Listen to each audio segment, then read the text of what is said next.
નમસ્કાર મિત્રો, સ્વાગત છે તમારું આજના આ વિડીયોમાં। આજ ખૂબ જ મહત્ત્વના અને ઉપયોગી સમાચાર વિશે વાત કરીશું। તો મિત્રો, તમે અમારી ચેનલમાં નવા હો તો ખાસ કરી સબસ્ક્રાઈબ કરી લેજો અને બાજુમાં રહેલું બેલ આઇકન પ્રેસ કરી લેજો, જેથી કરીને તમને અમારા બધા સમાચાર જોવા મળી રહે। વાત કરશું આજે રેશન કાર્ડ ધારકોને ઈ-કેવાયસી કરાવવું ફરજિયાત થઈ ગયું છે તે વિશે। પહેલું, રેશન કાર્ડમાં ઈ-કેવાયસી શા માટે? બીજું, એક વ્યક્તિએ કરાવવું કે બધાને કરાવવું?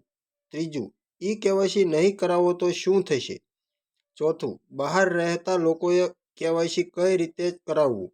તમામ પ્રશ્નોના જવાબ એક જ વિડીયોમાં તમને જોવા મળશે, તો વિડીયોને છેલ્લે સુધી જોતા રહેજો।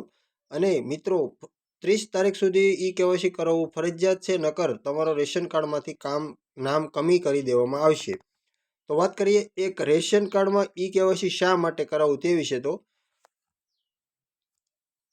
તેનું કારણ તમારા ફેમિલીમાં કોઈનું મૃત્યુ થયું હોય, બાળકનો જન્મ થયો હોય, લગ્ન બાદ નવા મેમ્બર ફેમિલીમાં એડ થયા હોય, તો ઈ-કેવાયસી દ્વારા વ્યક્તિ ખરેખર હાજર છે કે નહીં તે સરકારને ખ્યાલ આવે છે, તે માટે ઈ-કેવાયસી કરાવવું જરૂરી છે।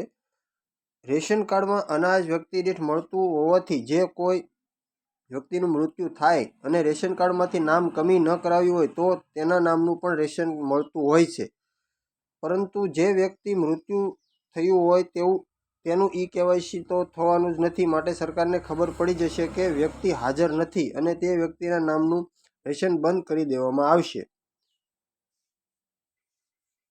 વાત કરીએ બીજું, ઘરમાંથી કોઈ એક વ્યક્તિએ કેવાયસી કરાવવું તે વિશે।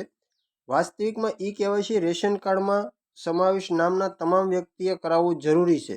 નાનું બાળક હોય તો પણ ઈ-કેવાયસી કરાવવું જરૂરી છે, કારણ કે સરકાર રેશન કાર્ડમાં જે અનાજ આપે છે તે વ્યક્તિ દીઠ હોય છે। ત્રીજું, ઈ-કેવાયસી નહીં કરાવો તો શું થશે? જે રેશન કાર્ડ ધારકો 30 સપ્ટેમ્બર 2024 સુધીમાં ઈ-કેવાયસી નહીં કરાવે તે વ્યક્તિના નામનું રેશન 30 સપ્ટેમ્બર પછી આવતું બંધ થશે।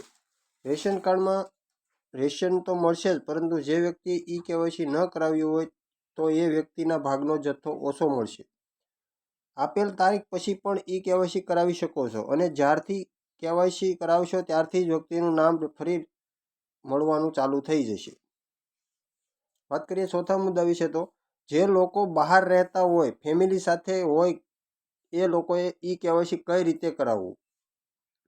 જે લોકો પોતાના જિલ્લાની બહાર રહેતા હોય કે ગુજરાતની બહાર રહેતા હોય અથવા બહારના કોઈ પણ લોકો ગુજરાતમાં રહેતા હોય, તેવા લોકો રેશન કાર્ડની ડિટેલ મંગાવી જ્યાં રહેતા હોય ત્યાં રેશન ડીલર પાસે ઈ-કેવાયસી કરાવી શકે છે, જેના વિશે સરકાર દ્વારા જાહેરાત કરવામાં આવેલી છે।